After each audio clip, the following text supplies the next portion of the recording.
Hi friends, இன்றைக்கி நம்ம என்ன பார்க்க போகிறோம் வீடியோவில் அப்படின்னு பார்த்தீங்கன்னா, ஆரி ஒர்க்குக்கு டிப்ஸு தாங்க பார்க்க போகிறோம். ஆரி ஒர்க்கு டிப்ஸு தெரிஞ்சால் தான் நீங்கள் ஆரி ஒர்க்கு போட முடியும். அதனால் உங்களுக்கு டிப்ஸு சொல்லலாம் அப்படின்னு சொல்லி நான் வந்திருக்கேன். வாங்க வீடியோக்குள்ளே போகலாம்.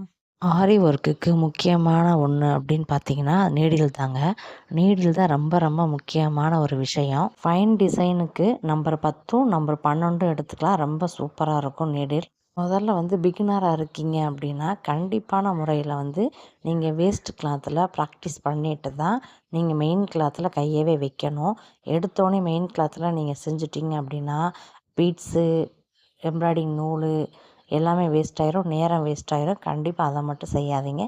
ஒரு வேஸ்ட் கிளாத்தில் செஞ்சு பார்த்துட்டு அதுக்கப்புறம் வந்து மெயின் கிளாத்தில் செய்ய ஆரம்பிங்க. நீங்கள் ப்ராக்டிஸ் பண்ண போகிறீங்க ஃபஸ்ட்டு அப்படின்னா காடா துணி எடுத்துக்கோங்க. அதுதான் வந்து ரொம்ப நல்லது. அந்த காடா துணியில் ட்ரை பண்ணிவிட்டு அதுக்கப்புறம் மெயின் கிளாத்தில் ட்ரை பண்ணிக்கோங்க. அது ரொம்ப நல்லா சூப்பராக வரும். த்ரெட்டோட அடர்த்தி குறைஞ்சிருச்சு அப்படின்னா தையல் வந்து உங்களுக்கு அழகாக இருக்காது, ஃபினிஷிங் சரியாக இருக்காது, லூஸ் ஆகிரும்.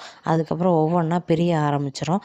அதனால் கரெக்டான பதத்தில் நீங்கள் நூலை வந்து கரெக்டாக வச்சுக்கோங்க. நீங்கள் பிகினராக இருக்கீங்க அப்படின்னா ஃபஸ்ட்டு நீங்கள் எதை ட்ரை பண்ணணும் அப்படின்னு பார்த்தீங்கன்னா, மேங்கோ, லீஃபு இந்த மாதிரி டிசைன்ஸை வந்து நீங்கள் சூஸ் பண்ணி அதுக்கப்புறம் வந்து நீங்கள் ட்ரை பண்ணீங்க அப்படின்னா அழகாகவே வரும் இந்த ஆரி ஒர்க்கு. அதுக்கப்புறம் உங்களுக்கு என்ன டிசைன் தேவையோ அந்த டிசைனை நீங்கள் ஃபாலோ பண்ணி போட்டிங்க அப்படின்னா அருமையான முறையில் ஆரி ஒர்க்கு உங்களுக்கு அழகாக கிடச்சிருங்க. அதுக்கப்புறம் என்னங்க, உங்கள் ப்ளவுஸும் சரி அடுத்தவங்க ப்ளவுஸும் சரி நீங்கள் போட்டு கொடுக்க ரெடி ஆயிடுவீங்க. இப்போ ஆரி ஒர்க்கு செய்ய போகிறீங்க அப்படின்னா அதோடய ஃப்ரேமை வந்து கரெக்டான இடத்துல வச்சுக்கிறணும். கொஞ்சம் லூஸ் கொடுத்துருந்துச்சு அப்படின்னா ஆரி வந்து நீங்கள் போட முடியாது. அதனால் ஃப்ரேமை வந்து கரெக்டாக ஃபிட் பண்ணிவிட்டு அதுக்கப்புறம் ஆரி ஒர்க்கு போட கற்றுக்கோங்க. அதே மாதிரி அந்த ஆரியோட ஸ்டாண்டு வந்து ரொம்ப சுத்தமாக நீட்டாக இருக்கணும். அப்போ தான் வந்து எந்த ஒரு அழுக்கும் இருக்காது. நம்ம டிசைன் போடுறதுக்கு ரொம்ப ஈஸியாகவும் இருக்கும். அந்த டிசைனில் வந்து அந்த அழுக்கு படாமல் இருக்கிறதுக்கு இந்த ஐடியாவை ஃபாலோ பண்ணி பாருங்கள். இந்த மாதிரி ப்ளவுஸு டிப்ஸு, ஆரி ஒர்க்கு டிப்ஸு, கிராஃப்ட் டிப்ஸு இந்த மாதிரிலாம் உங்களுக்கு வேணும் அப்படின்னா நம்ம சேனல் சன்ரைஸ் மதுரையை வந்து ஃபாலோ பண்ணுங்கள். ஃபாலோ பண்ணிவிட்டு அப்படியே என்னுடைய பட்டனை வந்து சப்ஸ்கிரைப் பண்ணி விட்டுருங்க.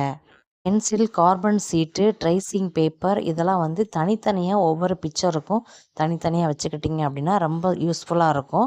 பார்க்கவும் நீட்டாகவும் இருக்கும், அழகாகவும் இருக்கும். எப்பயுமே வந்து நீங்கள் நூல் எடுக்க போகிறீங்க ஆரி ஒர்க்குக்கு அப்படின்னா ரொம்ப லாங்காக நீங்கள் எடுக்கக்கூடாது. அப்போ வந்து முடிச்சுக்கள் வந்து அதிகமாக விழுந்துடும்.